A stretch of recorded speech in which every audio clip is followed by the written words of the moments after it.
Suhaib ibn Sinan. Suhaib ibn Sinan, one of the companions of Rasulullah sallallahu alaihi wasallam. He didn't have a lot of prestige in Mecca, so he was one of the ones that was oppressed.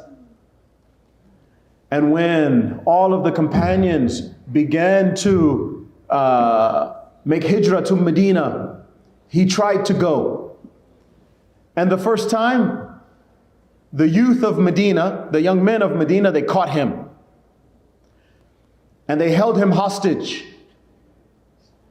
But then he got another opportunity, and he was able to escape for just a short while. He made it just outside of Mecca when the youth began to catch up with him. And when I say youth, I'm talking about young men, like 25, 30, the guys the gangsters, right? So when he saw them approaching, that they were going to overtake him, he got off of his camel. He began to take his arrows out of the quiver, right? He laced the bow. And as they got closer and closer, they saw him with the bow, so they stopped. And then he began to talk to them. He said, Ya Quraysh, you know that I am the best archer amongst all of you. You know this.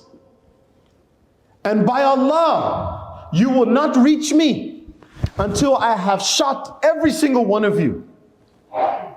And then I will strike you with my sword as long as I have a piece of it in my hand.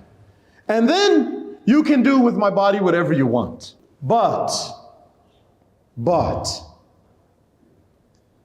if you wish, I will guide you to my money and property in Mecca, provided that you release me. So he's giving them all of his money. Why? Lillah. Lillah, for Allah's sake. This is being Ansarullah. So they took the deal. He goes to he goes to Medina. And as soon as Rasulullah sallallahu alaihi wasallam saw him, he said, Ya Abu Yahya, your business with Allah was profitable. Your business with Allah was profitable. Because Allah subhanahu wa ta'ala revealed a verse to him about that, what happened in Mecca. أعوذ بالله من الشيطان الرجيم ومن الناس من يشتري نفسه ابتغاء مرضات الله والله رعوف بالعباد. There are some people who will sell themselves seeking only the pleasure of Allah. Sell themselves. And a lot of the Mufassirin say this was about him. Some of them say that it was about Ali ibn Abi Talib when he slept in the bed of Rasulullah sallallahu alaihi wasallam. But whether you talk about Ali ibn Abi Talib, or whether you radiallahu an, or whether you talk about Suhaib ibn Sinan, they were both willing. They had the courage to put even their lives on the line for Allah and His Messenger, so that this deen could be established.